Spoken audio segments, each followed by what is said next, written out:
안녕하세요. 바이준입니다. 네, 먼저 타이틀 제목을 대한민국 산에서 백패킹 스터디로 바꿨습니다. 세부적으로 바뀌는 건 없고요. 기존 틀 그대로 해나가면서 백패킹에 대해서 좀 더 깊이 있고 함께 배우며 공유할 수 있는 자리를 마련하기 위해서 유튜브 채널 제목을 백패킹 스터디로 바꿨습니다. 앞으로도 많은 시청 부탁드립니다.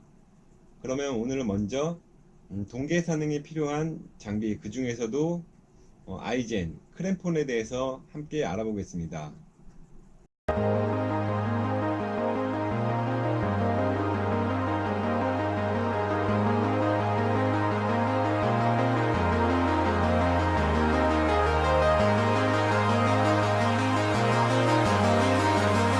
겨울이 끝나가는 이 시점에 아이젠, 크램폰에 대해서 설명드리는 이유는요. 요즘에 해외 원정 백패킹, 그 중에서도 부갈푸스, 네, 일본의 산맥 이름입니다. 부갈푸스로 백패킹 가시는 분들이 많이 늘었는데요. 부갈푸스를 가실 때 우리가 흔히 눈 쌓인 산을 간다 하면은 아이젠을 준비하시는데요. 우리가 흔히 사용하는 이 집신 아이젠이라고 하죠. 이것을 챙겨 가시는 분들이 많습니다. 근데 정보가 좀 있으신 분들은 크램폰을 준비를 하십니다. 그런데 어떤 크램폰을 어떻게 적절히 사용해야 되는지 모르고 그냥 인터넷이나 아니면은 지인분들께 대충 들어서 크램폰을 준비하시는데요. 그 크램폰을 어떻게 착용해야 되고 어떤 등산화와 궁합이 맞는지 오늘 한번 알아보겠습니다. 네, 이 아이젠은 우리가 흔히 볼 수 있는 아이젠인데요. 우리가 그냥 흔히들 그냥 집신 아이젠이라고 부르죠. 고무 밴딩과 철제 고리를 연결한 스파이크가 달려 있는데요. 스파이크의 돌기도 작고 조금 어딘가 모르게 어설퍼 보이긴 하지만 국내 산행에서는 이 집신 아이젠만 있어도 어디든지 갈 수 있고 또 워킹을 할 때도 얼음길 워킹을 할 때도 이 돌기가 잘 잡아줍니다. 그래서 큰 무리 없이 많이들 가장 보편화된 아이젠인데요. 만약에 이걸 가지고 일본 부갈푸스나 눈이 많은 지형에서 국내에서도 눈이 많은 지형에서 이 아이젠을 사용하게 되면 미끄럽고 발에서 틀어지면서 제동이 잘 걸리지 않는 경우도 있을 겁니다. 네, 두 번째 보여드릴 아이젠은요. 좀 전에 보여드린 이 체인형 아이젠, 집신 아이젠과 좀 모양이 틀린데요. 이 집신 아이젠은 쇠사슬, 체인을 밴딩이 신발과 잡아주는 형태였고요. 이 아이젠은 스파이크가 달려있는 이 철판을 버클이 잡아주는 형태입니다. 이 버클이 달려있으니까 좀 더 견고하게 장착이 가능하고요. 대신에 이 아이젠 같은 경우에는 중심부를 중심부부터 해서 약간 힐 쪽으로 치우쳐 있긴 한데요. 앞에 프론트 쪽에 스파이크가 달려있지 않습니다. 그러니까 워킹 하는 데는 별 무리가 없는데요. 프론트 포인팅을 이용하여 등반을 할 때는 적합하지 않다고 할 수 있습니다. 이러한 형태의 크램폰을 가장 흔히들 많이 준비하시는데요. 앞쪽과 뒤쪽을 신발에 건 다음에 위에 벨트를 이용하여 조여주는 형태입니다. 그런데 이러한 형태의 크램폰도 장시간 워킹을 하거나 경사도가 있는 곳에서 힘을 주거나 아니면 하산시 힘을 많이 가하게 되면 신발에서 틀어지는 경우가 발생합니다. 네, 이번에 보여드릴 크램폰은요. 좀 전에 설명드렸던 크램폰과 얼핏 봐서는 크게 다르지 않은데요. 일단 훅의 개수, 스파이크의 개수가 좀 전보다 많고요. 그리고 앞쪽에 보시면 좀 전 방식 그대로 등산화에 거는 방식이지만 뒤쪽을 보시면 다른 걸 알 수 있습니다. 네, 이 크램폰은요.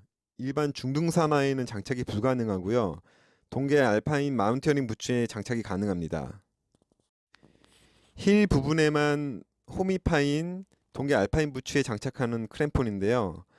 앞쪽은 중등산화 보통 중등산화처럼 앞쪽에 거시고 뒤쪽에는 홈이 파인 부분에 이 플라스틱 버클을 체결하는 방식입니다. 앞에 보여드린 크램폰보다 좀 더 강하게 장착이 가능하니까요. 좀 더 오래 걷거나 아니면 좀 더 험로를 등반하더라도 신발에서 이격이 덜한 편입니다. 이번에 보여드릴 크램폰은요. 좀 전에 보여드린 크램폰과 같은 힐 체결 방식을 가지고 있는데요. 앞쪽을 보시면 앞쪽 또한 스틸로 되어 있는 걸 보실 수 있을 겁니다. 이는 좀 전에 보여드린 크램폰이 동계형 마운티어링 부츠에 착용한다고 했는데요. 이도 마찬가지로 동계형 마운티어링 부츠에 착용하는 크램폰입니다. 대신 설벽, 눈이 쌓인 벽을 오르는 것보다 빙벽, 딱딱한 빙벽을 오를 때 더 용이한데요. 빙벽은 딱딱하기 때문에 아무래도 딱딱한 빙벽을 차고 오르려면 앞쪽 또한 견고하게 장착이 돼야 됩니다. 위쪽에 날이 서 있는 크램폰이 빙벽을 위한 크램폰 앞훅이고요. 밑에 사진의 훅이 설벽을 오르는데 좀 더 용이하고 트레킹에 좀 더 용이한 누워있는 훅입니다. 뒤에 크램폰을 보시면 브랜드도 틀리고 모양도 좀 틀린데요. 일단 모양을 떠나서 큰 특징을 보자면은 이쪽 크램폰은 파란색으로 앞뒤가 막혀 있는 게 보이실 것이고요. 이쪽 크램폰은 바닥이 이렇게 뚫려 있습니다.